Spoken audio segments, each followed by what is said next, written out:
Après les charges fixes, nous avons le fonds d'urgence. Le fonds d'urgence, voici ce que des gens n'ont pas. Et dès qu'ils ont un problème, ils envoient les SMS d'alerte, pardon. Votre frère, votre cousin, nièce, oncle, tante. Il fait un accident grave, terrible. Terrible. Vraiment, aidez-nous. Aidez-nous. Faites une vidéo. L'homme noir est mauvais. Il ne veut pas aider les gens. Comment dire aux gens, attendez, vous pensez qu'on a l'obligation de vous aider? C'est vrai, c'est dur, c'est choquant. Mais vous pensez que les gens ont l'obligation? Vous connaissez aussi ce qu'ils vivent. Parce que vous voyez les gens qui sont couchés sur femmes, en train de faire l'amour, ils vont scinter la fille et puis compter sur quelqu'un pour prendre soin de la grossesse. Ils disent non, ils comptent sur toi. En fait, comment tu peux être en train de prendre ton plaisir et tu comptes sur quelqu'un pour assumer le retour? C'est pour ça un chanteur camerounais, Marlos, il dit si c'est que tu ne peux pas assumer le retour, ne pisse pas dedans. Si c'est que tu ne peux pas assumer le retour. Mais voici des gens qui n'ont pas de fonds d'urgence. C'est-à-dire tout l'argent qui vient, ils vont repartir, loyer. Il n'y a pas de formation même. Loyer. C'est quand l'argent vient, ils enlèvent les charges fixes. Manger, petit déjeuner de la famille, le tout c'est fini. Et les gens sont malades, il n'y a pas l'argent. Vous devez avoir un fonds d'urgence pour la santé, pour les accidents, les imprévus. Il faut prévoir les imprévus. Parce que la meilleure improvisation se prépare. Et le fonds d'urgence ou de santé, on ne le dépense pas. Il reste, même si ce mois tu n'es pas tombé malade. Parce que les gens disent, ah, mais ce mois, on n'est pas tombé malade. Ils bouffent. Au fait, tu peux faire un cumul de maladies. En fait, tu peux avoir maladie coefficient 5. C'est-à-dire, tu peux tomber malade, non? Et puis le coefficient, c'est 5. C'est-à-dire que les épargnes de 5 mois, la maladie, elle vient télécharge tout. Donc, quand tu as un fonds d'urgence, ce n'est pas parce que tu n'es pas tombé malade, tu dis, ah, on prend pour le mois passé, quelqu'un est tombé malade. Non, on prend, on reconduit. Non. Même quand il n'y a pas une maladie, le mois là, tu défactes l'argent de la santé, tu mets. Et ça n'a rien à voir avec l'argent des sacs de riz. Même quand le sac de riz finit, il ne faut pas toucher cet argent. Parce que ton sac de riz peut finir et puis tu vas tomber malade, mettre dessus. C'est mettre à la santé, tu peux avoir la santé pour aller chercher l'argent pour manger le riz. Donc, il faudrait avoir un fonds d'urgence. Pardonnez. Ayez un fonds d'urgence. Ne soyez pas là comme ça à attendre les imprévus, les aléas de la vie.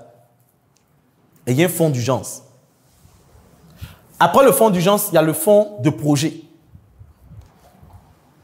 Il y a plusieurs personnes, comme j'ai dit, le tout, ce n'est pas d'être salarié ou d'être entrepreneur, c'est la gestion financière. La gestion financière. Une fois que tu as gagné l'argent, il faut pouvoir planifier cet argent. Planifier cet argent revient aussi à savoir répartir l'argent. Donc, le fonds de projet.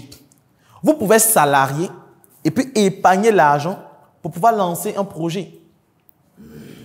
Et le fonds de projet, le projet peut être à court terme, à moyen ou à long terme.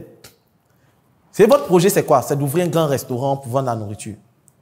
Vous pouvez mettre l'argent de côté, de telle sorte à pouvoir payer peut-être, comme on appelle ça, les take-away.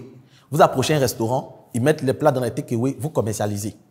Après, vous décidez maintenant de faire quoi? De trouver une structure de livraison. Vous payez la structure de livraison pour pouvoir livrer vos plats.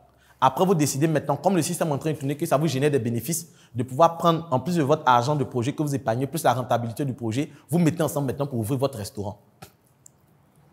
Donc, ce n'est pas de dire que j'épargne, ça arrive 1 million pour ouvrir le magasin, puis il lance le magasin. Non.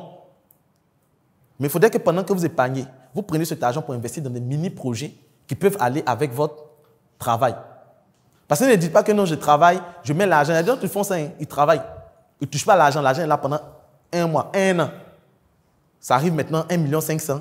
Ils comptent les 1 500 000 et puis ils vont mettre dans un projet, boum. Quand le projet tombe, CTRL Z, on reprend. Ils économisent. Quand le projet tombe encore, ils reprennent. Les gars, ils sont contents parce qu'ils ont fait, comme on dit, ils ont puni ses coûts. Les gars, ils savent qu'ils sont salariés. Donc, quand le projet ne marche pas, même, ce n'est pas grave. Donc, vous devez fructifier l'argent. Il faudrait que quand vous épargnez, vous cherchez les petits projets que vous pouvez lancer. Tu veux travailler. Si c'est possible de pouvoir vendre peut-être du bon maïs, c'est possible de vendre des croquettes, c'est possible de faire telle chose. Mais si tu connais quelqu'un qui a son agence de Orange Money, toi, tu peux te permettre de faire quoi? De prendre ton argent, de pouvoir faire les croquettes, le peu d'argent que tu investis, faire des croquettes, mettre à côté pour voir comment ça va sortir. Mais ne laissez pas l'argent dormir. L'argent n'est pas fait pour dormir, rester là, stocké comme ça. Tout n'est que manipulation. Si je te disais que depuis l'enfance, tu as été manipulateur et manipulé.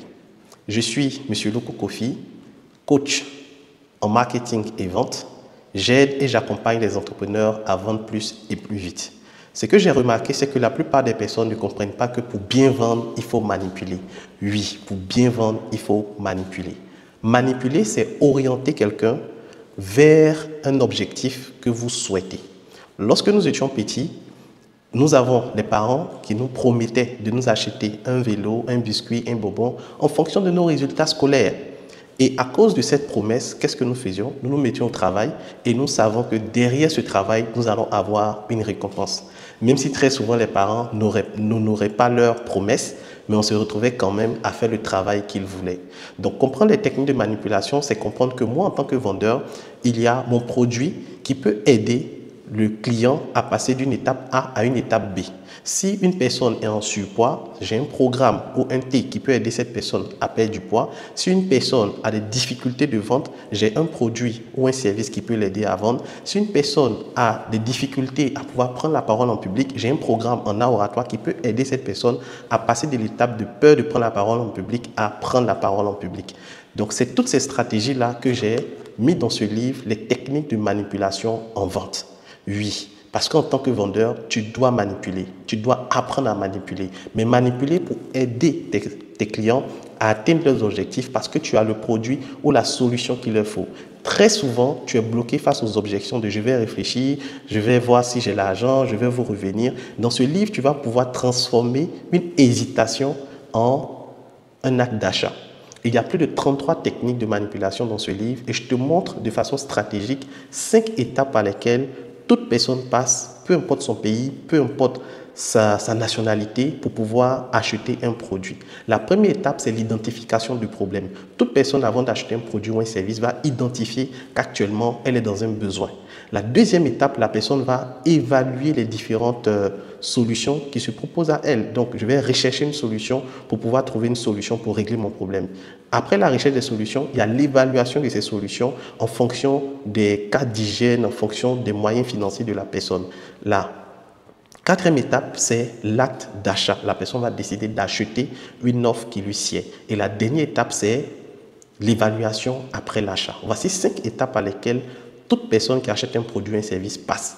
Et toi, en tant que vendeur, c'est d'appliquer des stratégies de manipulation qui vont pousser la personne à suivre et à acheter.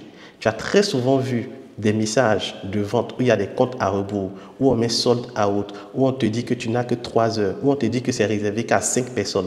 Tous ces messages de vente sont des stratégies de manipulation pour te pousser rapidement à l'action. Si toi aussi tu veux passer de manipulé à manipulateur pour pouvoir mieux vendre et pousser tes clients à l'achat, je te recommande le livre « Les techniques de manipulation en vente ». Clique sur le bouton « Acheter maintenant » afin de te procurer ce bijou qui t'aidera à mieux vendre.